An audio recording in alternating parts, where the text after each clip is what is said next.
Previously on Fix, Flip, Fuel. These guys have been working their tail off to make sure that this car is ready to go, and they finally got it ready for this test session. And sure enough, last Sunday, I came from the doctor, I had mono. So this is the last thing I thought I'd be doing, is in this fire suit, getting ready to drive this brand new Top Fuel car.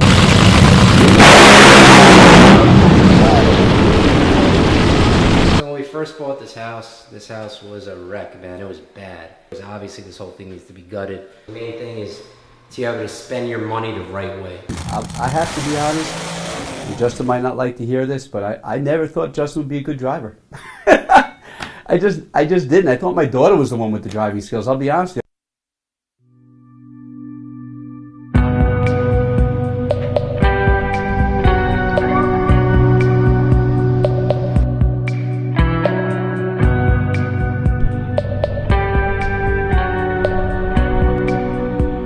We are doing our test session, really our first test session for the most part. My first opportunity to really get behind the wheel, and I'm looking forward to it.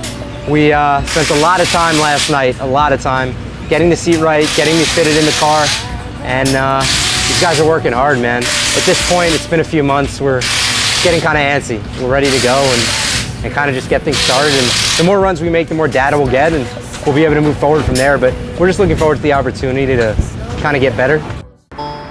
Fix, Flip, and Fuel is an online reality series following my life both on and off the racetrack, driving a 330-mile-per-hour Top Fuel dragster to flipping homes all over the state of New York. Pick it up, pick it up, pick it up, pick it up.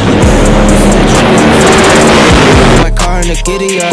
Secure the bag, yeah, I get the bus. Pick it up, pick it up, pick it up. You see the drip, yeah, I'm fitted up. Hop in my car and the giddy up.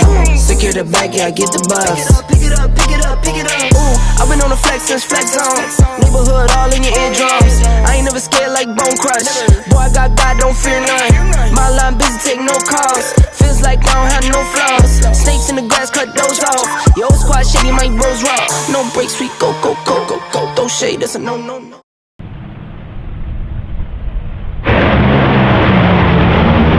Yeah, 2 years. Last time I drove Top Fuel was 2017 when I originally got my license. So what are you expecting? I'm expecting pretty much, I guess, more of the same. In terms of the car I'm used to driving, everything for the most part, in terms of procedures inside the car is the same. Obviously, there's a smaller margin for error, if you will, and things happen much quicker, it accelerates quicker. You know, things just move at a faster pace in there, and that's okay. It's going to take some getting used to. I'm just kind of expecting it to kind of take one run at a time, and I'll try and get better each run.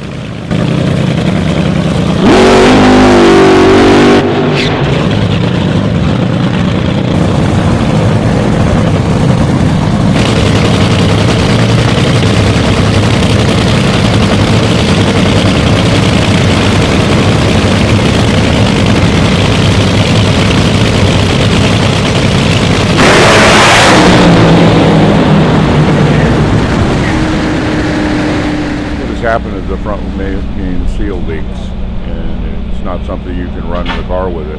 We had a fuel leak this morning, and while we're at it, we're going to fix the fuel leak at the same time.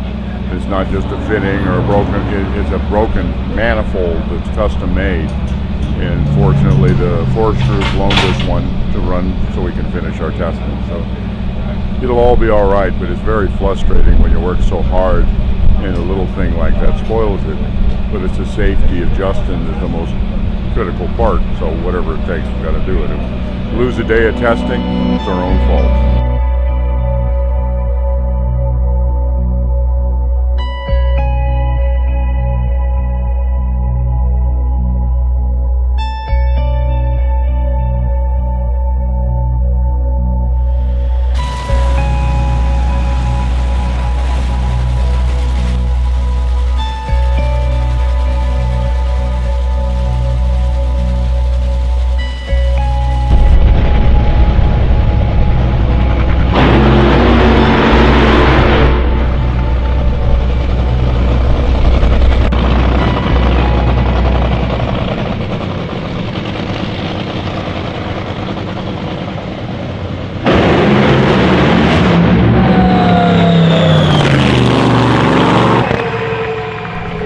good. You know what? I'm proud of him because his second run, smoked the tires, he caught it quick, flickered the light, right?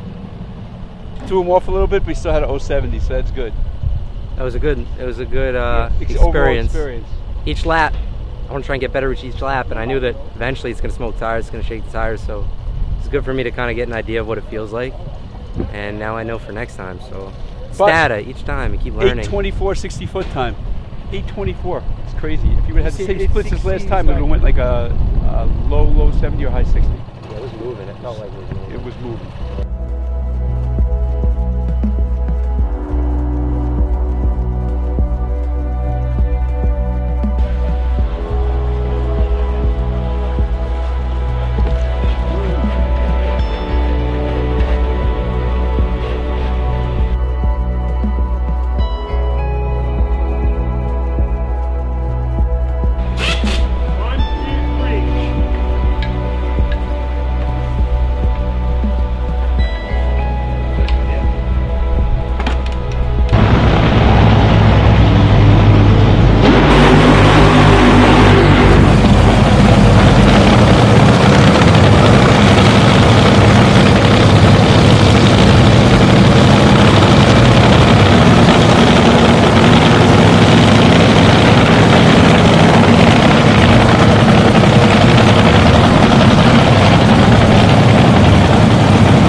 First opportunity to get behind the wheel, and it went really, really well.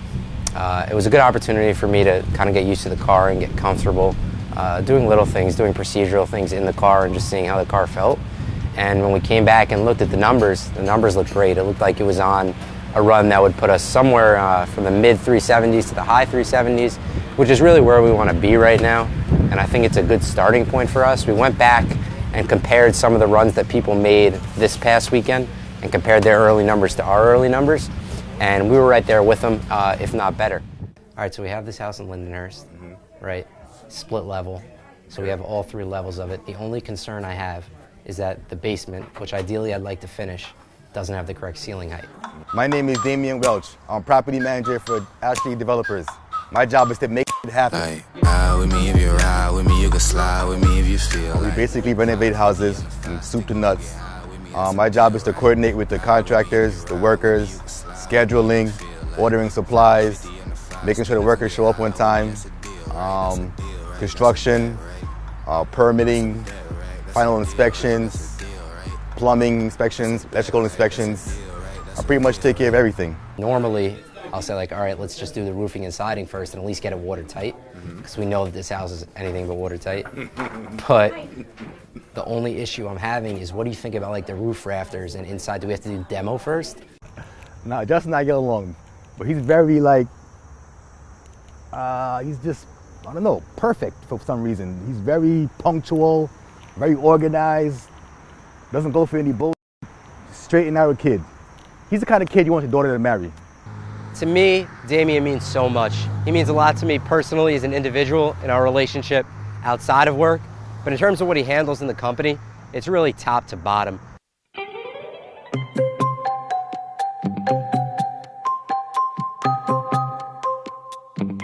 So right now, when we first take a look, walking into this house, the first thing you see is the kitchen. Big disaster. Something obviously is going to need to be done about this. I think what we're going to do is, Damian, I think we're going to want to take down this wall here. This wall can come down, as you can see, it's not really load bearing. So all this wall can come down, we'll take it down. It'll be a nice open kitchen layout. It'll be part of the dining room, so it just looks big and grand. Everything else is pretty much the same. Keep the sink right here. Cabinets, no cabinets, open space, cabinets. Get rid of this door right here. Put more cabinets all the way to down there. The house is pretty small, so these are why we're opening it up as much as we possibly can. We have 3 relatively small bedrooms, so we figured having a big open kitchen, open dining room, give it more pop, so to speak. The town now is requiring that each bedroom have a It's called the egress window, which basically means in case of a fire, you can get out. So basically the window's gonna get taken out. We're gonna add a window with that windy thing that opens it up so a person could jump out in case of an emergency. Take a look at the beauty that's in that closet right God, there. I love it. It's so sexy. If I'm not mistaken, you even have some mushrooms growing from mold. See right there, we can zoom in on that. That's if you're ever hungry, you probably shouldn't eat it, but if you're ever starving and stuck in this house, go down and take a look at this basement. Oh, it's already wet down here. Alright, so sump pump obviously. Yeah. The house has no power, so therefore the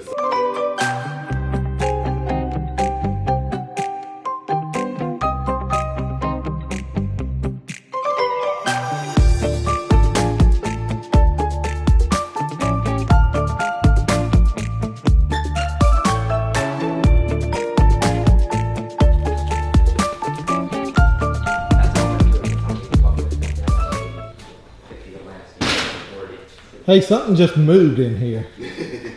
You got living things in here? no. Actually, it's funny you say that because we don't have a living thing. We have something that used to be living. A nice, what is that, a raccoon skull? Raccoon, squirrel. I don't know, but I kept it because I feel like it's part of the. I don't know what that is. It's part of the decor. That's not pretty. Comes with the house.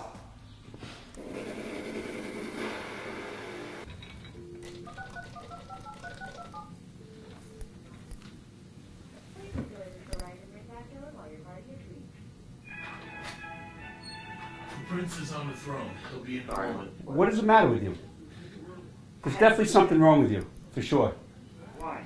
I don't know, because you decided now to go to the bathroom? I had to go. Well, you should have held it in. I want to go through this with you before Mommy's birthday. It wasn't really an option. All right, well, let's go. All right, let's go. Goodbye.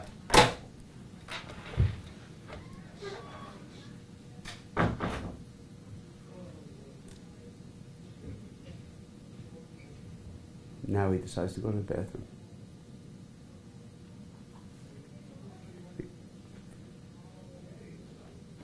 Sorry. All right, let's go. Come on. You don't want to rush. We're in time. I was holding it for a long time, and there was no more holding it. What if you're in the car? I don't know. Listen, I'm looking at these runs from yesterday. So the one thing is, if you look at this run, like, okay, first of all, like, just look at this run right here. Can you see it? Yeah. Just look at this. So you're going to pull through, do the burnout. Right? Look for a minute. Look at your burnout tracks. See where they are? Yeah. Right here? Okay? Perfect. The burnout was good. But here's where things get crazy. Watch when he's up front, guiding you back. You got to remember, what happened here was, these are your burnout tracks, right? Right. Okay, but the rubber that is safe is right here. They didn't want you to burn out over the rubber, over the track here, because they didn't want you to peel it up. Right. So what happens is, you're backing up, right? Just look at you backing up.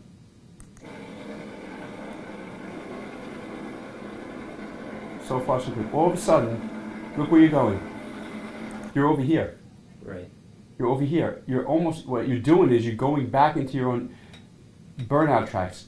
The idea is you got to listen to where they're putting you, right? Because the guy behind the car is telling the guy in front of the car where to put you, and they don't want you in these tracks. They want you over here because this is where the best chances for the car to get the traction that they want is based upon the way the tune-up is. So look what happens here. You're all the way over here. The car is facing this lane. Now, you're coming back. Now the car's facing the wall. You're over here. So, I mean, this is just in that little period of time. Getting counsel from my dad about driving is great. He's awesome at giving me advice. Every once in a while, he might repeat the same thing 2 or 3 times, and I feel like saying to him, listen, I've seen you drive in the old days. It's like you wrecked 5 times without actually crashing. And this run was like based on the incrementals, it was like 839, 212 to the 330, and you clicked it. Right. You know, but this would have been like, let's say when you look at other people's incrementals and based upon the way these cars run, this was like, let's say a 372 or 373 run. Right. Had you gone all the way and the car made it all the way. Right. It is difficult sometimes to explain to my father how hard it is when there's so much going on around me. You know, sometimes you're just getting advice from so many different people, and there's a lot of pressure and there's a lot going on. And when you're in the car, you try and just focus on what you're doing, but sometimes those little details just kind of, you just let them slip by. You forget about them once or twice, which is reasonable, but at the same time, you know, you got to make sure you're focused on that, and I understand that. But I try to explain to him, listen, you know, this isn't easy. It's going to take some time for me to get, and I know I'll get it, but it's just going to take some practice. You know, Dustin and I spoke.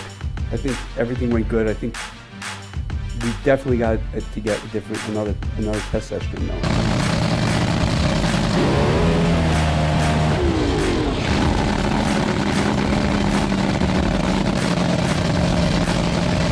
So you guys better make a decision and do something. Otherwise, I think you just hang it up. If it was me, I would hang it up for the season and come out next year. I've seen some pretty bad ones the 3 years that I've been doing this, and I heard this one is no exemption. Something's up. This house is not in bad enough shape. Something's up. It's got to be worse somewhere. Found it. Yep, that's it. Oh! That's not good. Well, I figured out what's wrong with the pool. Missing water. If a voice said get out, believe you me,